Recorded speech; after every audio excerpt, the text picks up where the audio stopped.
Hey everybody, this is Insignificant Man, back for another episode. Thanks for joining me, and if you like the episodes, go ahead and hit subscribe and like, and I hope I'll see you here in the future. If you want to listen to my episodes on podcast, I'm available on multiple platforms from Spotify, Google, RadioPublic, Breaker, and others. So if you can't watch YouTube, maybe you can listen to me on podcast. All right, let's get started.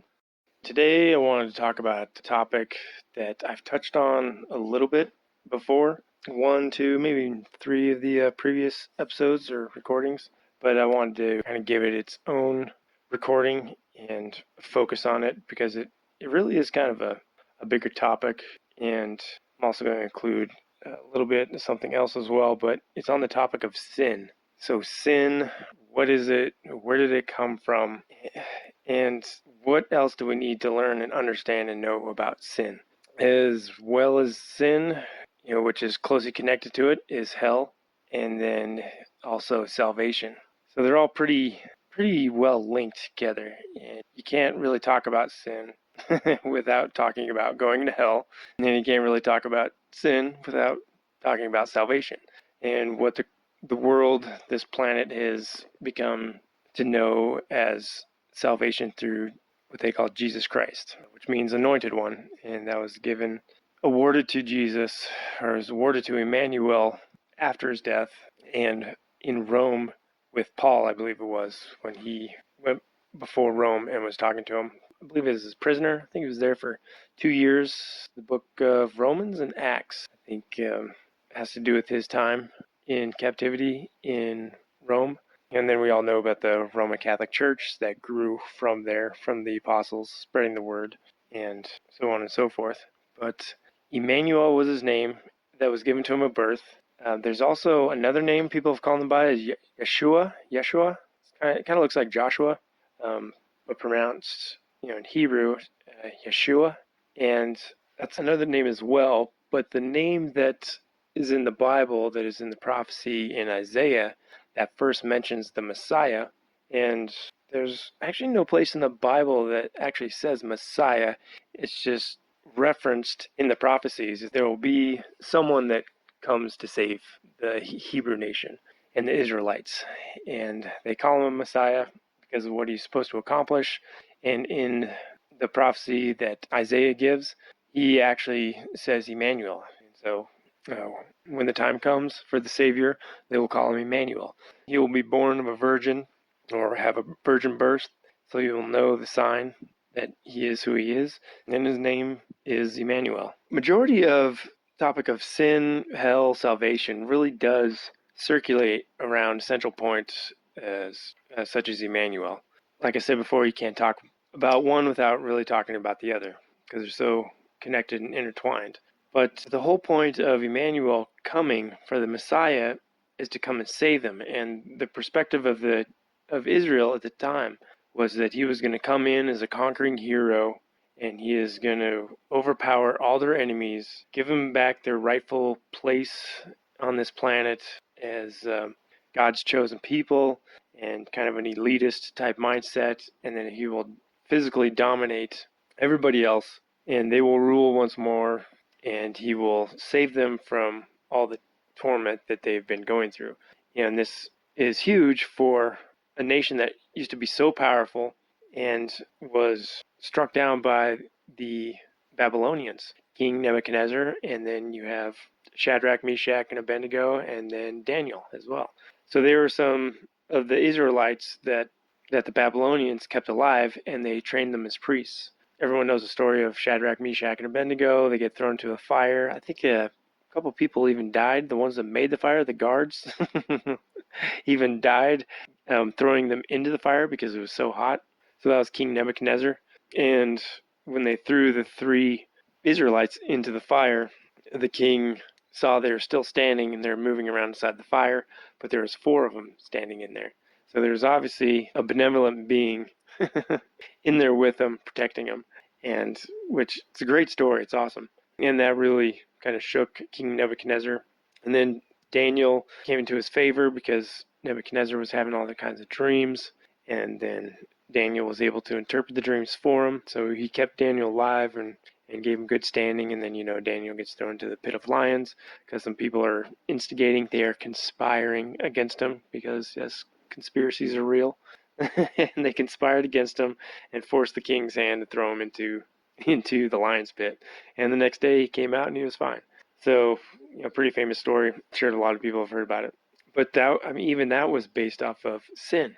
So those priests that were instigating and conspiring against Daniel, were accusing him of breaking the law, and they got the king to make up these fake laws to prevent sin. Sin is just crazy. It's just something that has become so natural that people say that is automatically negative, and what goes along with it is condemnation. The crazy part about it is our societies have grown up this way for so long that no one has ever stopped to ask the question, what is sin, and is it even real?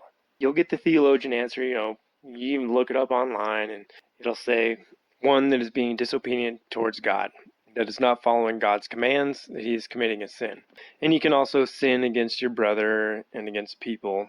That even kind of should make people raise an eyebrow and go, well, wait, I can sin against God and I'm condemned, but I can also sin against my neighbor.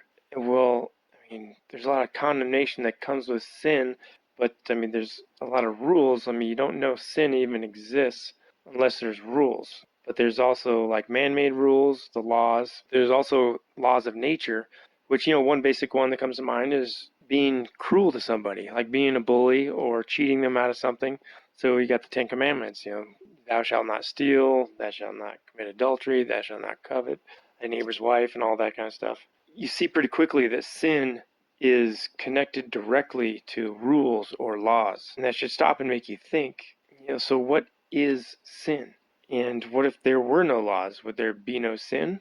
From previous recordings and episodes, we've covered a lot about one infinite creator, and that there is a difference between the one infinite creator and God. It's interesting that this new text has come out in the last 30, 40 years that was found, called the Talmud of Jmmanuel, that I've mentioned quite a few times. And it's actually been studied for the last 20 years by a professor in Oregon.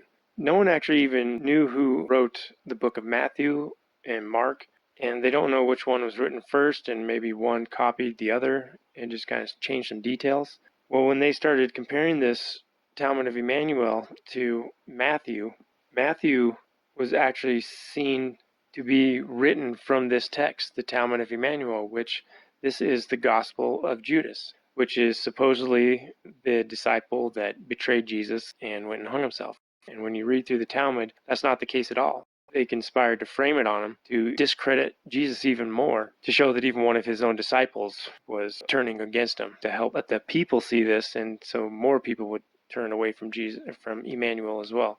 But that's not the case according to the Talmud of Jmmanuel, the Gospel by Judas. And Judas was the only one that was literate in the group besides Jesus.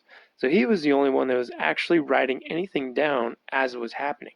All the other Gospels in the Bible were written way after the events and from memory. And then you don't know who was the scribe, who was writing these books. I have no doubt they were trying to remember the best they could. Could they remember years and years later every single detail correctly? That's a huge task to remember in such detail. Could the apostles have misspoken in their memory, trying to remember what Emmanuel had taught them and told them? Absolutely. Was it intentional? I don't think it was totally intentional. I think it was a bit of both. And so between them getting the details wrong, which were pretty important details, like Emmanuel was not the Son of God. He was the son of Gabriel, and he told the disciples multiple times, but they just, for some reason, couldn't grasp it and couldn't understand it. And you mix that with the common misconception, even today, but back then it was huge, is the concept that God, the one they refer to as God, their God, is the creator. And Emmanuel told them multiple times that that is not the case, and that you are ignorant and childish and immature in your thinking, that you think God and the Creator are the same thing. And he tells them flat out, they are not. God is the highest of consciousness that we can't even comprehend. That he started out as a man as well, and he is human, just like we are, and that's why we were made in his image. But he is not the Creator. He was even created by creation. And so there has been this distortion that has grown through the years, through the millennium, that the Jews believe that God is the creator. Manuel is very specific and explicit, stating that he is not. And this is huge. I mean, we have to know this, but God is real. He verifies that God is very real, and he is the King of Kings. He is the Lord of Lords, because he is, from what I can understand, he is one of the most powerful beings in creation, but was still created by creation itself. Creation has no form, and a better term for it is the one infinite creator. Because in the beginning there was infinity. Infinity became aware. So the focus on infinity, that action, is called logos, or we call it love. And from love came intelligent energy. And that's what we have come to know as the Holy Spirit. And it's infinite because it's come from the infinite source. And from that intelligent energy came all light. And from all light came all matter. Everything around us is vibration because we're all made from light. It's an infinite and most powerful energy source providing light as its building block, and that's the photon. Everything starts to separate, according to its kind, according to the flow of intelligent energy, and it starts to create matter. And then it eventually forms stars, and the stars form planets, and everything we see, all the dust out in space, I mean, everything is a product of light. And so God is a product of this as well. But it's important to understand that he is not creation, and creation is infinity, and everything is inside infinity because everything is one with creation, because there can be nothing outside of creation. Now, the structure of creation is pretty important as well when you start getting into theological areas and philosophical areas as well. But Jesus explains that God and creation are not the same thing, that even his angels serve him as king, and they give him that title, they give him that respect, they give him that glory. He's King of Kings, Lord of Lords. But even in the book of Enoch, which was removed from the majority of the Bible canons, except for the Ethiopian Orthodox Bible, you will find that they kept that in. And even in the book of Enoch, they say as one of the titles of the chapter headings is the Most High of the Watchers speaks out. That's, I think, like chapter 4 or something like that. But the Most High of the Watchers, which they're not calling him creation. They're calling him their king. So God is the king of the Watchers, or what we know as the guardian angels. Michael, Gabriel, Raphael, Suriel, Uriel, the house of El. So how does this incorporate sin? First of all, you have to understand that there's a difference between God and creation. And once you understand this, then you can learn more about creation. And what we've talked about in my past recordings about creation is there is no wrong or right. There is only learning. There is only choice. There is only an environment created to make catalysts, to force work to be done. And the work is done by catalysts that brings about choices. And you have to make choices. And those choices carry power and energy behind every single choice. Some choices are very low in energy, and some choices are very high in energy. For example, giving your life up to save someone else's life, the power and energy behind that choice is astronomical, and there is no power that's higher, according to Emmanuel. There is no greater love than when a man lays his life down for another. That is the greatest form of love. So as far as love is concerned, and what we just covered previously, creation is love. The one infinite creator is love. That focus on infinity is love. And that focus came into being because once creation became self-aware, it wanted to know itself. And that's why they call it the first distortion is free will. So because creation, the one infinite creator, had the free will to know itself, it had the freedom and the free will to create anything and everything that it saw fit. And it was infinite. And his first concept was finity. So you have infinity, you have finity, which is there's an ending and there's a beginning. So creation had this concept to create a world where things were finite. And that's why it's talked about, this reality that we live in is an illusion. First of all, because everything is made from light, and what we know about holographic images, that's made from light as well. But you need a lot of power to create these holographic images. That is what infinite energy is. It is the power behind the light that helps create this illusion. And just because you say we live in an illusion doesn't make it not real. It is very real. So that's what the creator, one of the first concepts was the idea of finity. And he created a world where things were finite. And there was a beginning and there was an end. And this created an environment for learning. Within this illusion of finity, then the power comes behind the choices and the environment created to create catalyst. Free will is given to every single one of his creations as well. So he is given the freedom for anything he creates to create as well, and calls them co-creators. So these are the stars, the first stars that were born. He gave them the free will, so he delegated to them his infinite energy and the free will, and coming from the pure original source of the one infinite creator is love, because that focus on infinity is called love, or logos. And that's a Greek word, logos, which I believe was misinterpreted in John chapter 1, verse 1, when it says, in the beginning there was the Word was with God, and the Word was God. Well, when you look at the Greek for the word logos, it comes out as word. But what they don't discuss is the other meaning for the word logos, and that is the concept of something, or a concept of a thought. And so what more accurately describes that translation of logos from the Greek, it was originally written in Greek by John, that more accurate description of the word logos is love, because love is the original first focus of that first concept. So because the creator had free will, he wanted to know itself, he wanted to learn, so that focus on infinity was love, and from that love came intelligent energy, and the first distortion, the first concept of finity and free will was present to allow all this to happen, and creation was born, light was born from this infinite energy, and those are the building blocks. And so when you look at the guardian angels, well, what are they guardians of? Well, they're guardians of the light, and they're guardians of the one infinite creator.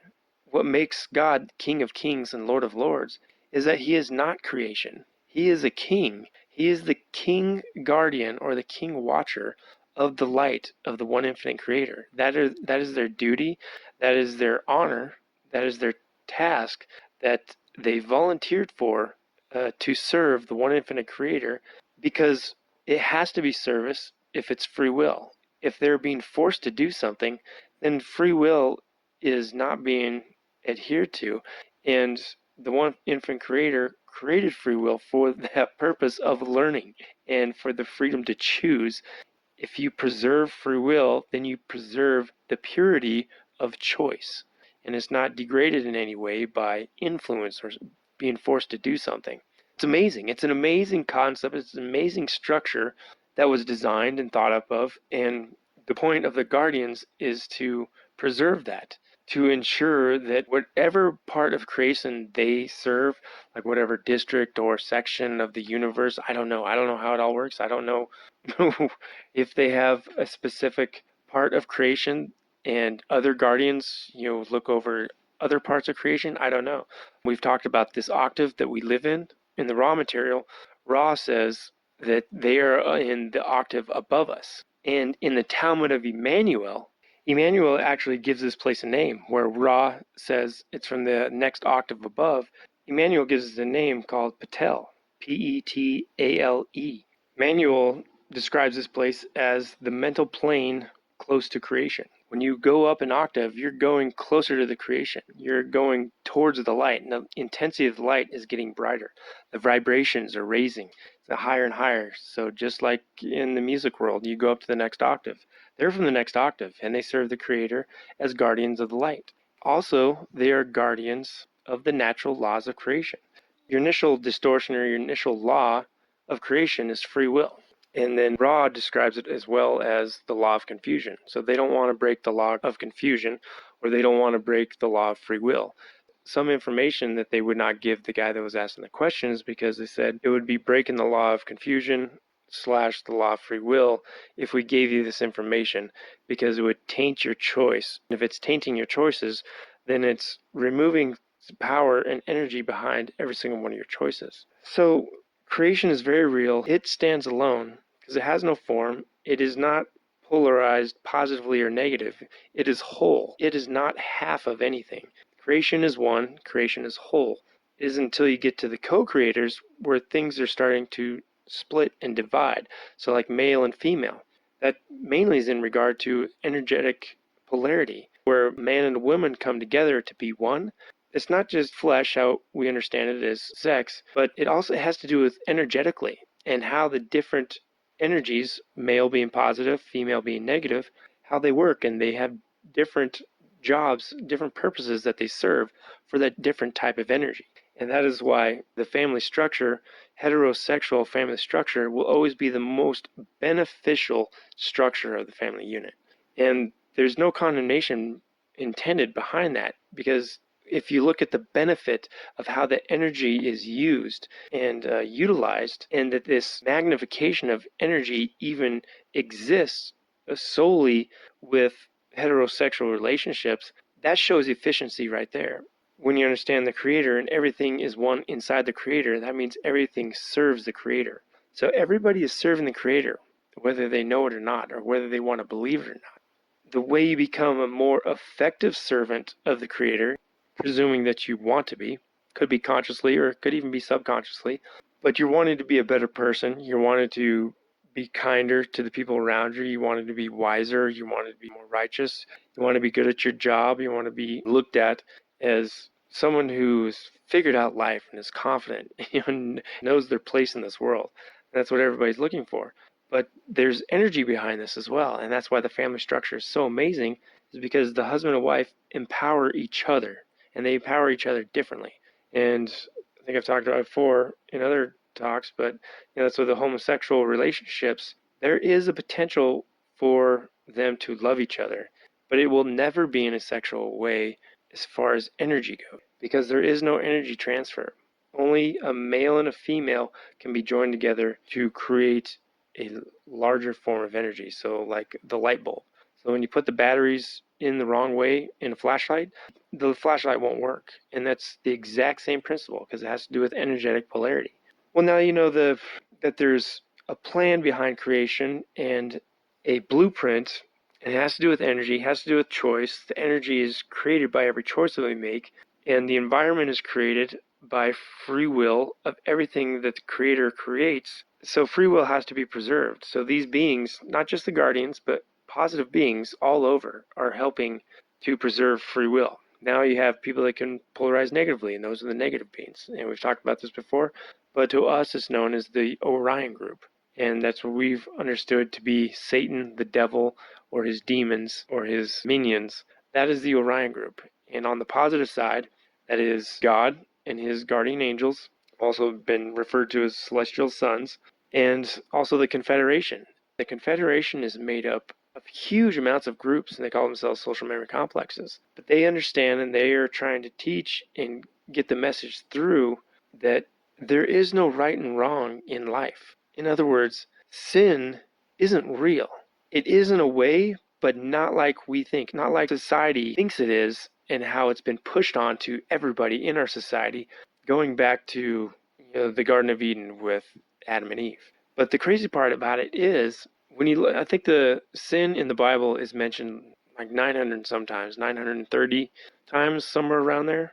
There's only 8 mentions of sin, the word sin, before the 10 Commandments. Actually, the book of Genesis only says the word sin 8 times. When you get out of Genesis, you go to Exodus, and that's where the 10 Commandments come into play with Moses. It is used one other time as Moses is being given the 10 Commandments. And so you're probably thinking to yourself, like, what is this guy talking about? How can sin not be real? If the Creator, the one infinite Creator, has blessed everybody, is given by birthright free will to choose however they want, to do whatever they want, then there can be no condemnation. There is no condemnation from the one infinite Creator, because he has given free will to everything within his creation. Sin is a product that carries the weight of condemnation. And there is there is intention behind this, and because of this. When you understand creation, creator, free will, it kind of makes you mad when you think about it. Well, how have we been forced to believe in sin this whole time? I mean, it really does kind of make you mad. And so there's a lot of understanding that needs to happen. And once you understand it from both a positive perspective and a negative perspective, I think, and the intentions of like the guardians angels and the confederation, these higher density beings that are overlooking us in our growth in consciousness and our growth in humanity and our growth evolution, our place in evolution, is it was used as a form of control. And what we know from the Ra group, it was not given to us by who we know as God.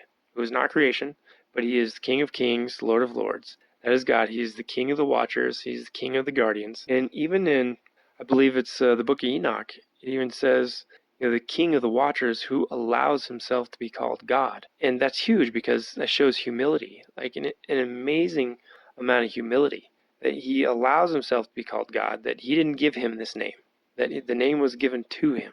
And the name God, I mean, it is a name, and it has a meaning, and it means kingly wisdom. And so you're talking about these beings we call the guardian angels. They give all their praise to a king who has allowed himself to be called God by others. And the name means kingly wisdom. And I don't presume to know the whole structure and how the structure came to be, but there's definitely a hierarchical structure to it. But they give him praise because of how high his consciousness is, and his power and his love and his wisdom. So, I mean, it's got to be pretty impressive, especially how powerful we know just the guardian angels themselves are. The first mention of sin is in the Garden of Eden, and everybody probably would just guess right off the bat that it was the first mention of sin was God telling Cain that he sinned when he killed Abel. And that's not the case. I mean, and it's crazy. So what is sin? How is sin mentioned, but it's not mentioned when Cain kills Abel?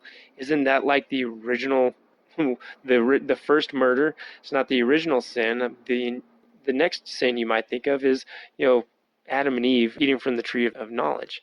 So, in my mind, I think of the murder as being the original sin, just because the gruesomeness and the severity, I think, behind it. Eating the apple from the tree or eating the forbidden fruit from the forbidden tree of knowledge is probably more notoriously known as the original sin. But there was no mention of it. It was just looked as disobedience, what they did, and their punishment was being removed from the garden. And then the serpent would be cursed by man from that point on, and so on and so forth. But the first time the word sin is ever mentioned is when God is talking to Cain, and Cain is scared because he did kill his brother, and God is saying to him, all you had to do was do what I asked. So because of what you did, you and your bride, whoever Cain was with, his family, were being banished from that area, and they sent him out to wander. And before he sends him out, he says, "Be careful, Cain, what you do, because sin could be crouching at your door." And this is after he killed Abel, his brother. And he's telling him to be careful because sin could be crouching at his door. Like, wouldn't you say sin is not only knocking his door, it's beating his door down and has totally corrupted Cain because he murdered his brother over sacraments on an altar. But that's not the case. So then it's mentioned a few other times, and it's mentioned in its normal context as far as disobeying God and being disobedient to God. But how can there be disobedience if the one infinite creator has given free will to everybody to pick and choose how they want? So that means there is no right or wrong. There is only choice. And from those choices, there's energy, there's polarity, positive or negative. And so then you understand that, well, sin is a creation. Why was it created? It is created by God or somebody else that is pretending to be God to us as third density beings. Any higher density being could come to us and show us some pretty cool powers and be like, I am God. I'm a God. And so you think back in those days, starting out just fresh, pretty ignorant as the human race, And they don't know any better. Why would they know any better? And how would they know any better? Why should they? So there's ignorance going on. So you can't really blame them for ignorance. But once we know more, now we know a lot more from the Talmud of Jmmanuel. We know from the book of Enoch that was thrown out of the canon Bible. And we know from the raw material, the channelings, with the three individuals for 3 years and the information that came out of that. I mean, and it paints a whole different picture, and it opens your eyes to what the angels have been seeing all along and what they have been dealing with all along in helping and providing us in our evolution of humanity and everything that goes along with it. Sin was a creation. Well, who created? Well, everyone says God gave Moses the 10 Commandments, right? Well, first of all, you have to understand polarity. And in third density, which is our existence right now, it is a fork in the road. So anything past third density is split, either positive or negative. Once you've been harvested and you've shown that your understanding, your body, your mind, your spirit can communicate with the one infinite creator with intelligent energy with enough efficiency that you can evolve to the next step of evolution, and that's fourth density, and that's the density of love. But you can polarize two different ways. You can polarize positively in love, and that is the selfless form of love. That is the selfless service to love, to the creator. Or you can polarize negatively, and that's the selfish form of love. You love yourself first, and the selfless, you see everyone else's creator, and you want to serve the creator, so you serve everyone else. And by serving everyone else first, you eventually serve yourself last. And so it is self-serving, but it's putting yourself last in that service. Now, negative polarity, you serve yourself first, thinking out of love. By serving yourself first, you're forcing everybody else to understand what you think you understand, and you go about forcing love on others and wisdom in a negative way. And that's where it splits, and it splits through fourth, fifth, and sixth density. And if you want to leave and graduate sixth density, move to seventh density, there has to be a synthesizing of love and wisdom. And if you want to move on, you have to understand that there is no benefit to the negative route after a certain point. There is definitely learning that can be done along that route, and you can communicate with the one infinite creator very efficiently, but you're never going to advance past a certain point of efficiency of service if you remain on the negative self-service route.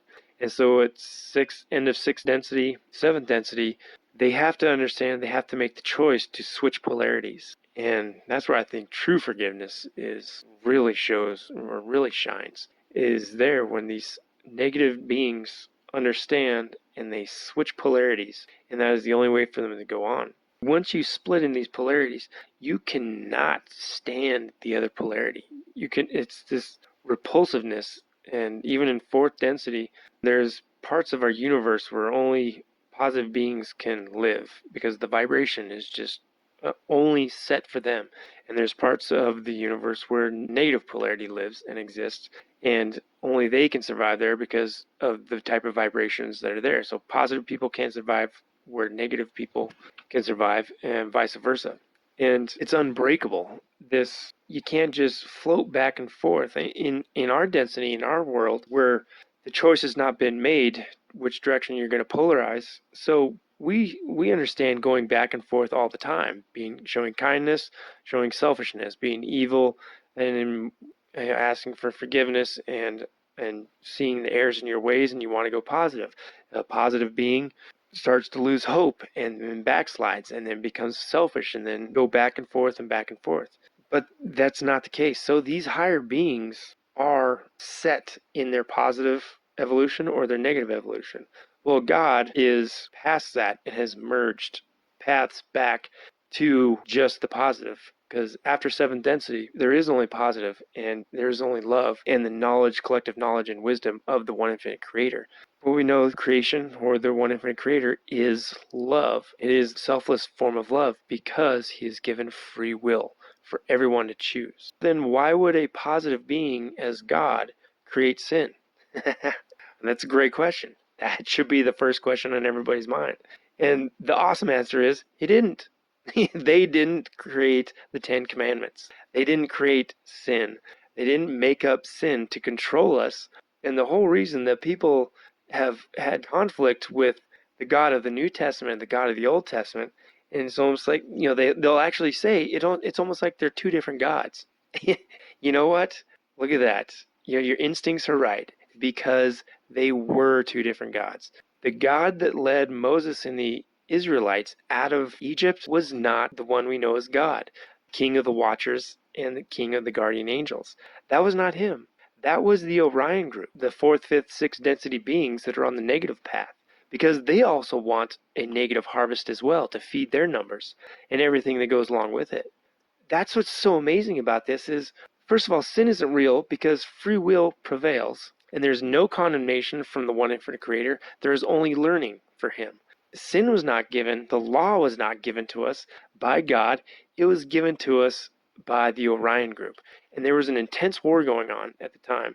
And we know this just by what we read and what was going on with the Israelites and everything around them. The strict rules, that was all given to them by the Orion group.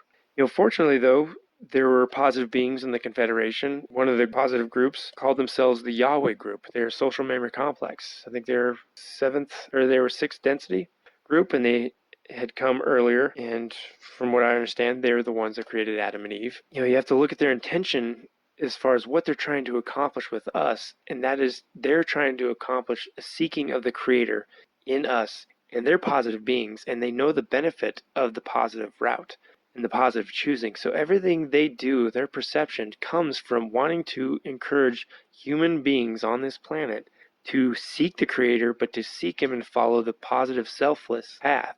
Now, the other group, the Orion group, they want the exact opposite. They want power and control. The best way to control people is laws and rules. And we know that even today with the stupid little rules about wearing masks.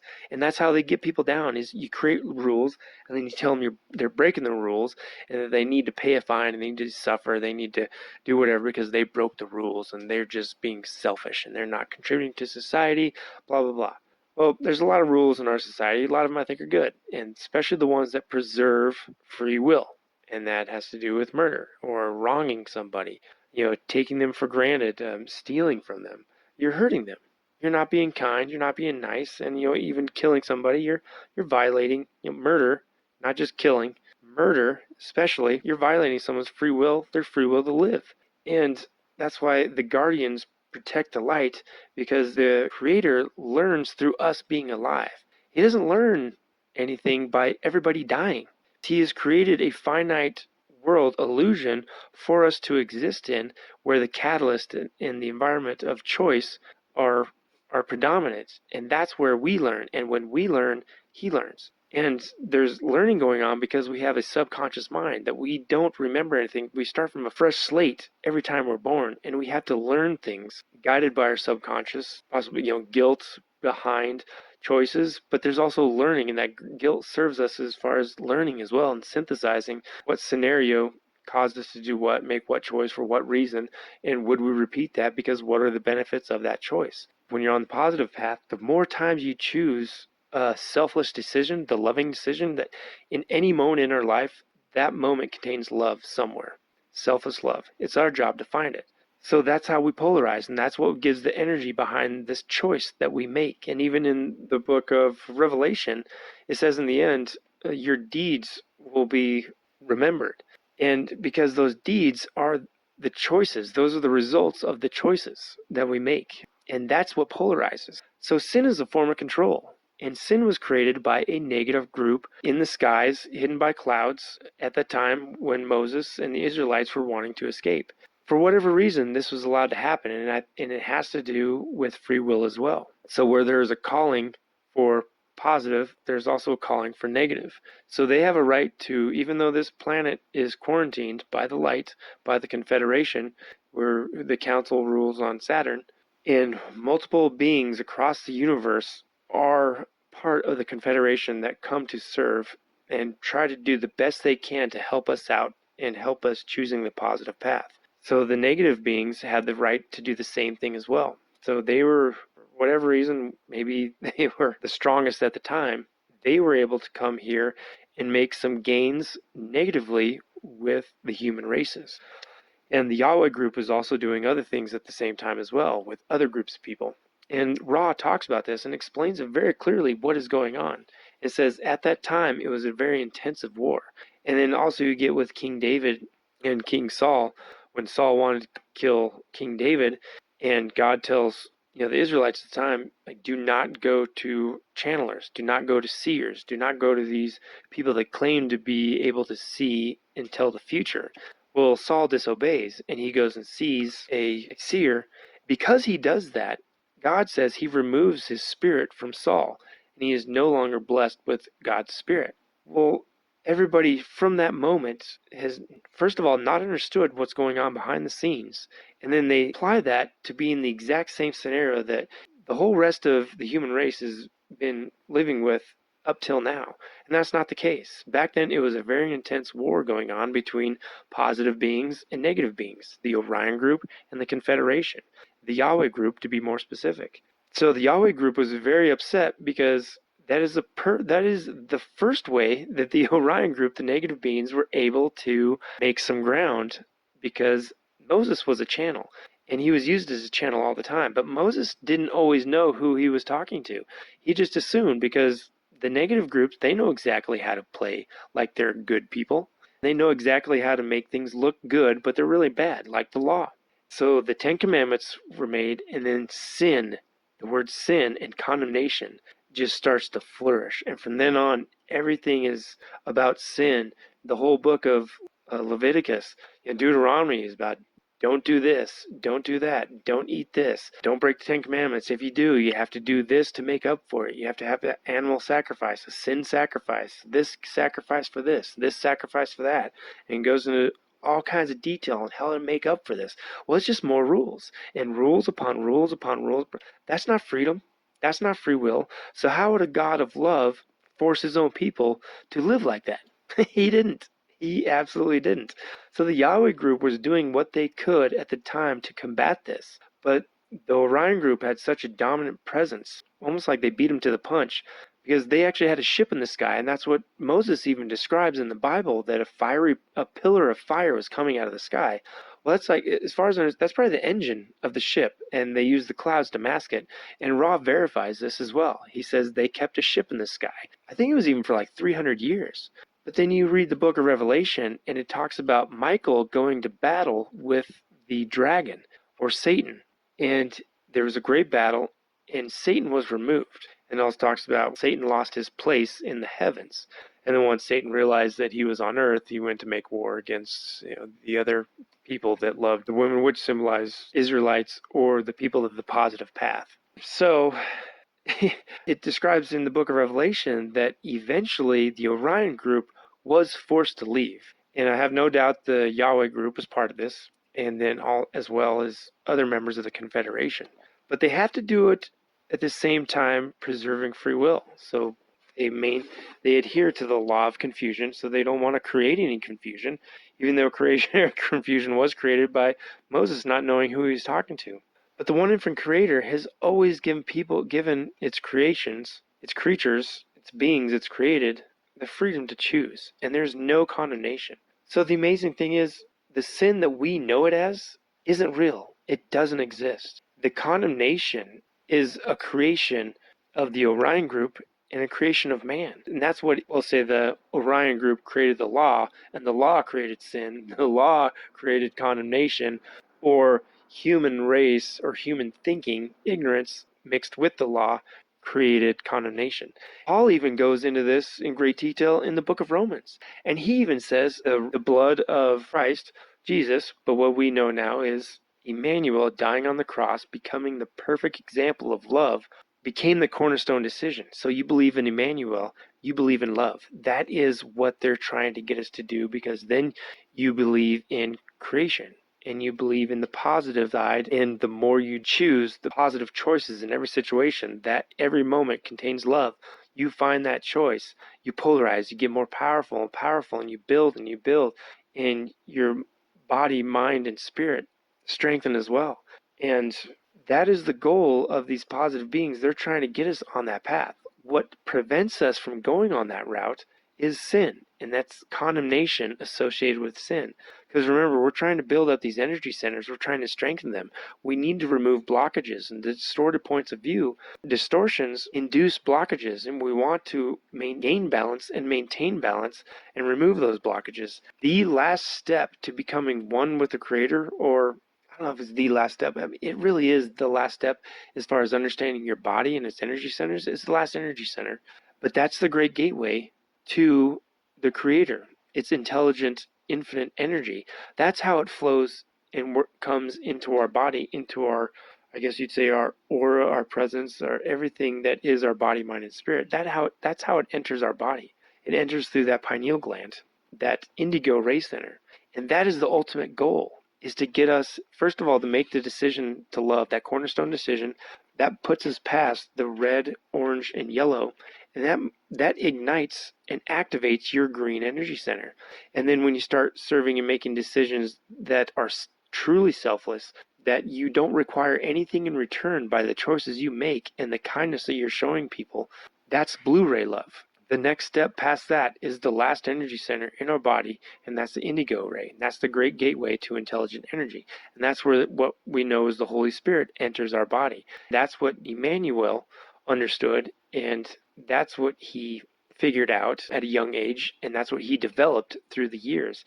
That's why he was able to perform miracles. And he knew that the Spirit, everybody is born with the Spirit, and the Spirit is what connects that communication between our mind, body, and the Creator. And that allows us to form, control, and use intelligent energy and intelligent infinity in a way to more effectively serve the Creator. So it's the Creator serving itself, serving the rest of its creation around us, which is also the Creator. We are the Creator. Anything around us is the Creator, because we are all creation. We're all part of creation. For us to be able to help others, to heal others, to do what we can by being more effective in service, that is accomplished by allowing the Holy Spirit or this intelligent energy to flow through us efficiently and without any distortions. The only distortions you want are the same distortions as the one infinite Creator, and that is free will and choice, and preserving free will, not wanting to break the law of confusion, and then preserving the light, and then standing up for life itself. And the best way to prevent that, because that's what the Orion group doesn't want. They don't want us to evolve with activating our green energy centers. They don't want us to evolve in activating our blue energy centers. And they especially don't want us to learn how to activate our indigo race energy center. So the best way to cause this blockage is a feeling of inadequacy, of unworthiness. If you have the law, which they understand that we aren't perfect. And the funny thing is, no one's perfect. The Creator's not even perfect, because it's more of a concept. He is always learning. He is always wanting to learn more about himself. So he is the highest authority as far as the one true collective knowledge. He is the sum total of everything every single creature in his creation has ever learned. He is that sum total. And he is constantly creating as we speak. Every moment, he is learning more and more in every different way, any infinite way that's possible. And that's why we're all different, so we can learn from a different perspective. And so we learn from a different perspective. He learns from that perspective. Well, the Orion group doesn't want us to evolve that way. They want to keep us down in the red, orange, and yellow energy centers.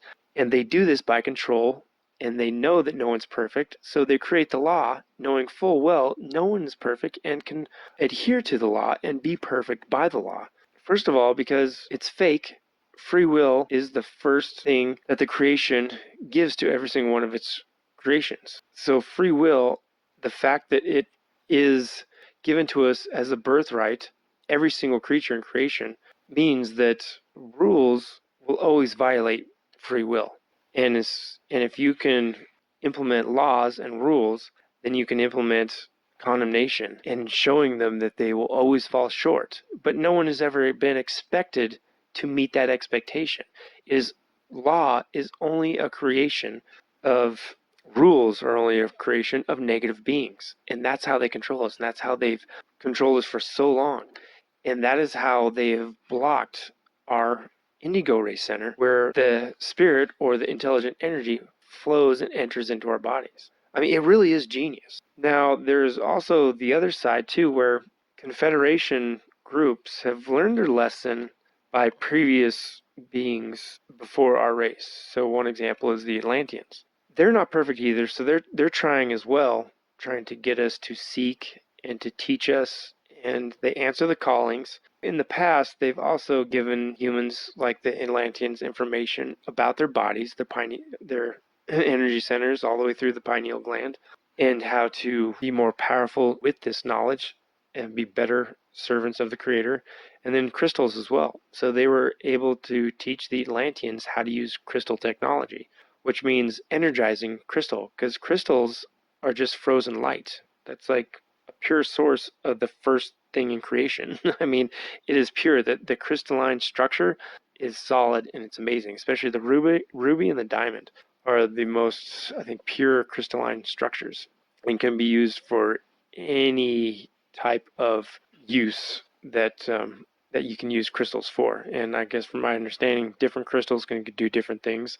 Some are better for other things than others, but from what the raw material tells us, that diamonds and rubies are the most adequate for and versatile for across the spectrum for crystal technology. So what they learned is they can charge crystals with energy. First of all, they need to crystallize their own energy centers and open up their pineal gland, and that's what allows this intelligent energy to come through them. And once they do that, then they can charge these crystals. And not just one person, then you get multiple people.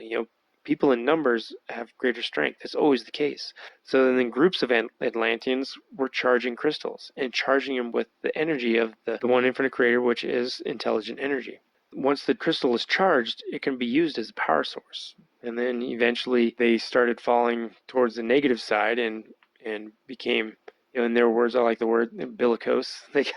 He's bellicose. Well, it just became war, and groups began to go to war with each other. And just like we know about the atomic bomb and splitting of the atom, which is another way to use intelligent energy, is splitting the atom, but they were using it with the crystals. And that's why there's all this frozen glass in the deserts in northern Africa, because of these crystals, what we'd call an atomic bomb was going off.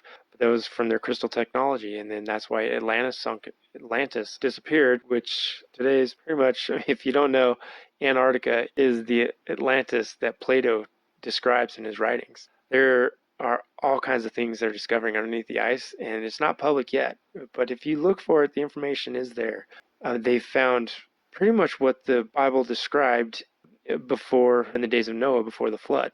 And so these people, these beings, and their whole culture and society was flash frozen in water. And that's why you got the ice pack that's so intense and deep and thick in Antarctica. At the very bottom of that is the Atlantean civilization. And they've actually uncovered some very large ships as well. And it's crazy. That is where a lot of the Orion groups have been operating out of, is underneath the ice in Antarctica, also underneath the oceans. And there's been a lot of eyewitnesses, flying craft disappearing into the waters, and they never come back up. And, there's this whole planet is more like a honeycomb. There's cave systems all throughout the planet, and they utilize them all the time. And we just don't know about them because we don't have the technology really to discover them. All of them anyways, or they have better technology than we do, or did, I guess. So there's been mistakes done in the past by these Confederate groups. They're positive beings. They have the best intentions at heart, but they can't always predict how the human races are going to use this information. The other thing too is they had to, just like the Tower of Babel, they were getting too advanced too soon, so they had to dumb them down a little bit. So they messed up their language, and that's where we get all our different languages from. That was to prevent them, to kind of put them back a little bit. For whatever reason, they saw that the human race was developing too quickly, so they had to put it back and slow it down, slow the development down. And I'm guessing it's because of what they've learned up to that point of the mistakes made in the past with other human races. And this also has to do with the knowledge and understanding what I've talked about before. Another recordings is our body and the energy centers. And once we know how intelligent energy flows into our body and energizes us and crystallizes these energy centers and the power that comes behind that. And was the perfect example of the potential power of everybody. Now, Jesus was a positive being.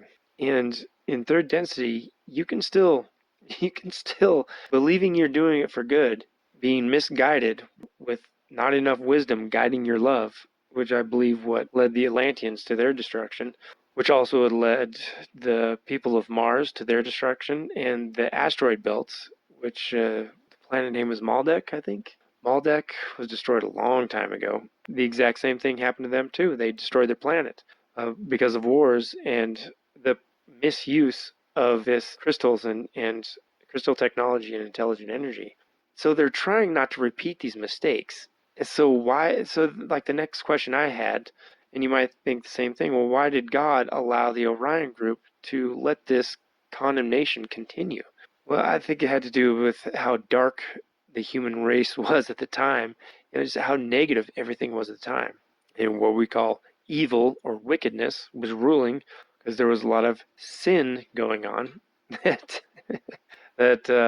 it was kind of dangerous to be giving humans at that time this knowledge about themselves, because then you're kind of giving them a lot of power and they might misuse that power.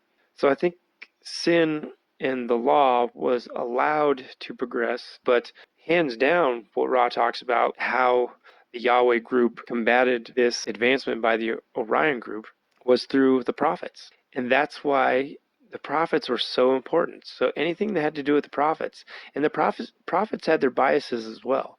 They were a lot less distorted, and they were given this information, but I'm guessing that they could be trusted. The Confederation allowed it with these individuals, like small doses, starting the people off with small doses and giving them this information slowly, but trying to lead them away from sin. They kind of let it stay in play, but their intention was always wanting us to be drawn and seek the Creator.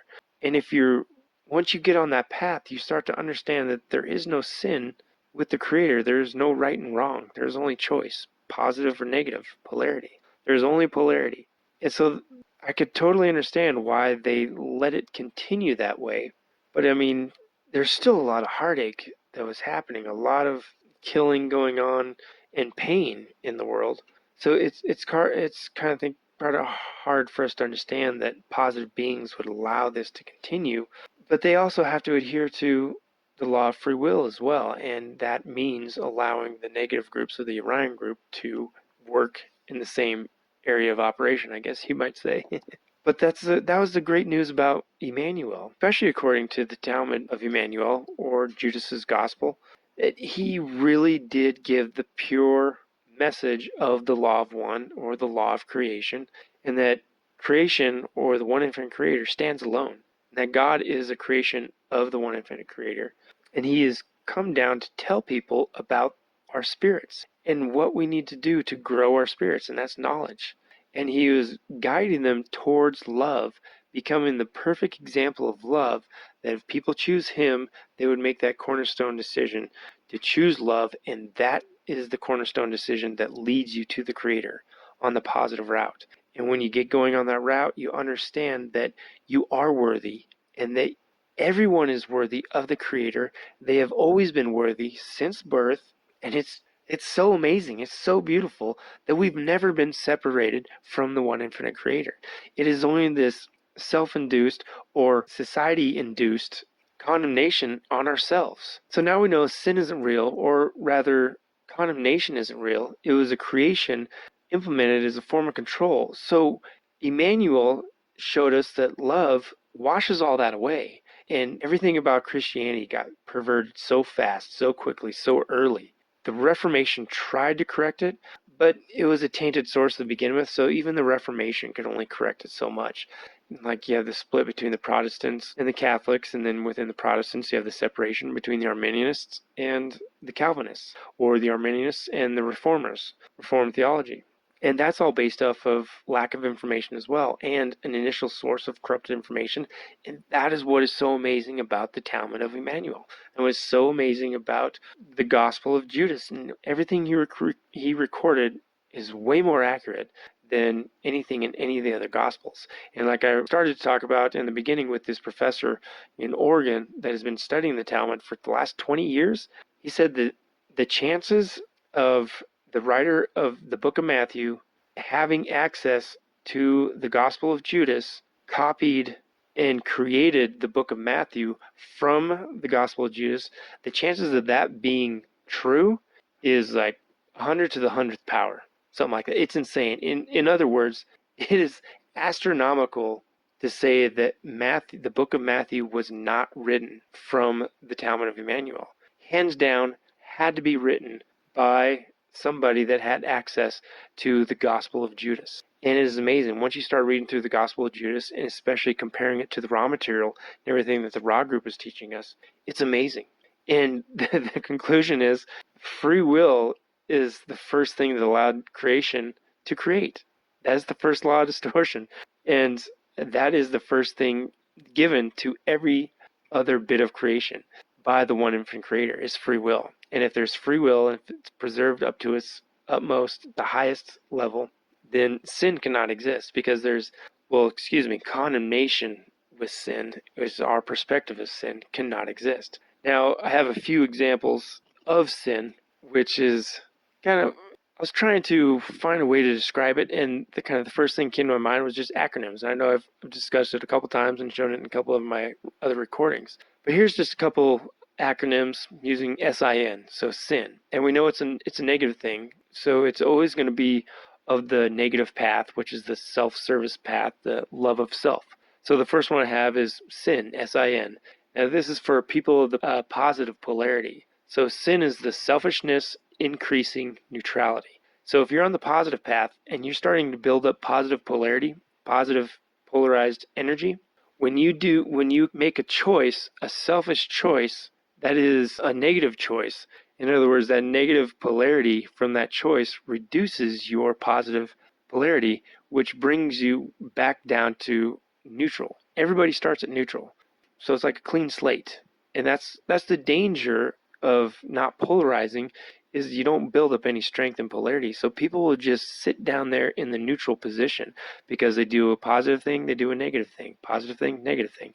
So sin for a positive person is selfishness, or a selfish choice, selfishness that increases neutrality. So it's removing you of the positive polarity that you've built up and just bringing you back down to the neutral position, which you don't want to be in. That's like, be either hot or cold. If you're lukewarm, I'll spit you out. Just like in one of the letters written to one of the churches in the book of Revelation. So the next couple I have, they all have to do with negative beings, but another one acronym of sin is selfishness increasing negativity. So that's selfish decisions, selfish choices. The next one is self-induced negativity. We're responsible for our own actions, right? Your choices, your consequences.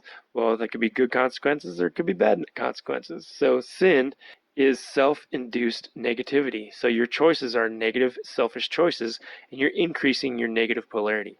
The next one is sin, society-induced negativity. So this is what society tells you and is committing as well as a society, as a group. And these are the things that you've been told sin and condemnation is real. That's not real. There is, within the one infinite creator, there is no right and wrong. Within the law of one, there is no right and wrong. There is only choice, and within choice, there's polarity. And the next one is sin sliding into negativity. That one just kind of came to me as far as I was thinking of backsliding. You're sliding into negativity with every negative choice you make. So another acronym of sin. So yes, in a way, sin is real, and possibly by these acronyms we might be able to understand the reality of what sin actually is, and it has to do with negative polarizing side, or negative polarity. But it's a creation of a form of control. So the negative beings want to control us. They want to keep you enslaved. They want to keep you in control, and especially if you're condemning yourself. If it's not enough, the society will condemn you. If you can get the people to condemn themselves, man, that's even easier. Yeah, sin is the creation of the Orion group, and it was brought about by the Ten Commandments. Up until then, how many years had gone by between Adam and Eve and Moses, the Ten Commandments? That was a long time to not have any type of law. Now, when you start looking into the laws and rules of creation and the laws and rules that God and his celestial sons or the guardian angels follow, now there are some laws that they defend, and these are the laws of creation, and they are the defenders of light, the laws of love and light. So, I mean, sin is such a crazy topic that it actually hasn't been challenged earlier. It's crazy. There is no right and wrong within the one infinite creator, and if there is no right and wrong, there's only choice, there's only polarity in the choice, which means there's no condemnation, and there's no need for condemnation. The only place condemnation can survive is in your own mind and self-induced.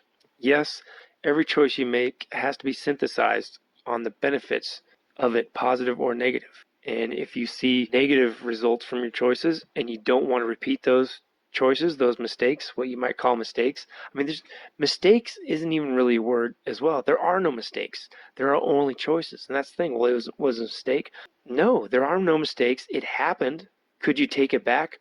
Ooh, yeah, I feel like I want to take that back. I feel like that was a mistake. Well, there are no mistakes, but yes, I do want to take it back. So I can't take it back because in this third density life, there is time, there is past, present, and future.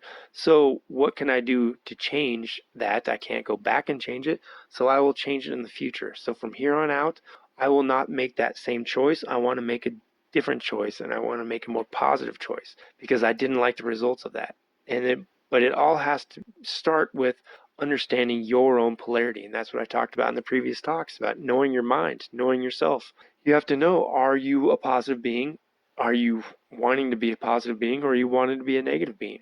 But if you're choosing the positive route, there is no condemnation, there is no mistake, there is no right and wrong, there is no sin. Sin is just a description of negative polarity of the choice. And that's it. The rest is up to you to decide what is beneficial, but you have to understand everybody serves the Creator. So how do you want to serve Creator more efficiently and effectively? And by serving, how you serve the Creator is you interact with every bit of creation around you. Everything else around you is the Creator. And the best form of that is how you treat all the other people, the animals, the trees, the planets, you name it, everything around you, how you treat them. You treat them positively, if you look for love in every single moment, then yes, you're going to polarize towards the direction of love, which is a positive direction, selfless love, and vice versa for negative beings. Another great example of sin was from Daniel.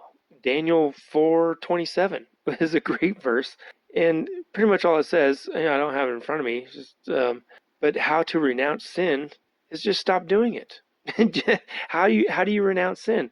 Well, you just start doing good. You stop doing the bad things that cause all the bad things to happen. You start doing the good things. And I forgot to mention it within all this and the actual rules of and laws of creation. And we've talked about this before, is karma. That is the whole purpose of karma, because the Creator is balanced and he's put parameters within his creation for the positive and negative, and everything is balanced. So karma is real, but it's more like inertia, and that's this charge that happens when you wrong somebody negatively. If you hurt the Creator, there is a negative charge, and karma will build up, and it'll build up so strong that eventually things will work out to where it'll come back to haunt you, pretty much. And that's what forgiveness is so important for, is that relieves that karma. If you're wronging somebody, if you're not showing kindness to somebody, if you steal from them, if you hurt them physically, mentally, emotionally, whatever, then you're hurting the Creator, because they are part of the Creator. If you're hurting part of the Creator, there's negative energy that builds up. And forgiveness is huge, because that's what stops that buildup of inertia of this energy. But there's positive karma as well, and that's the positive inertia that's built up by showing kindness to every bit of creation around you, different people, animals, planet, etc. So it's crazy, and it's as simple as just stop doing the negative choices and look for love in every single situation and pick the loving choice. And not saying it's easy, That's why this life is a hard life, because it's not easy. But once you know more about the world you live in and everything is taking place, you know more about the Creator, and you know more about God, and the battle between positive and negative, the dark and the light. It helps you make these choices, and you understand that every single situation you are in life, that you have to make a choice. This is intentional, because this is how we grow, and this is how we learn. And when we learn, the Creator learns. It's awesome. It's an amazing cycle. Yeah, and there's some other verses. I might do another talk to finish up. I'm getting kind of late, going kind of long here, but 1 John 1:10, claiming you have not sinned. He has some issues with people claiming they have not sinned, and so people listening to me talk right now would probably saying you're being blasphemous. You're saying nobody's capable of sin. I'm saying people are capable of negative decisions, negative polarizing decisions. Absolutely. But is there sin? Is there condemnation? Absolutely not. Not from the one infinite Creator, and He is the only thing that matters. God even serves the one infinite Creator, and their whole purpose is helping us grow to seek the Creator and know everything about the Creator. And within the Creator, there's only choice, because there's free will.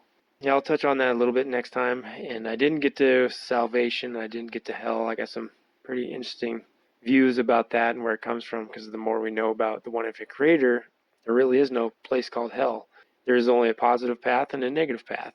But to a positive person, their perspective, if you go on the negative route and you get stuck through 4th, 5th, and 6th density on the negative route, the only way to evolve on that negative route is to be a negative person, a negative being, and to constantly be self-serving. That's the only way you get through. And the only way to get off of that side of polarity is to graduate and evolve all the way through 6th density. And then you can make the choice to switch over. And so from a perspective of a positive being, that's hell. And I'll go into a little more about that also. Yeah, there's a lot I didn't get to, so next time over the stuff that I wasn't able to get to, but I didn't think it would go so long. But like I said, sin is a huge topic. It's very big, so I don't know if the next one will be as long as this one, but I guess we'll find out. Hope everyone's doing well. And if you have any questions, I'm working on getting an email, a personal email.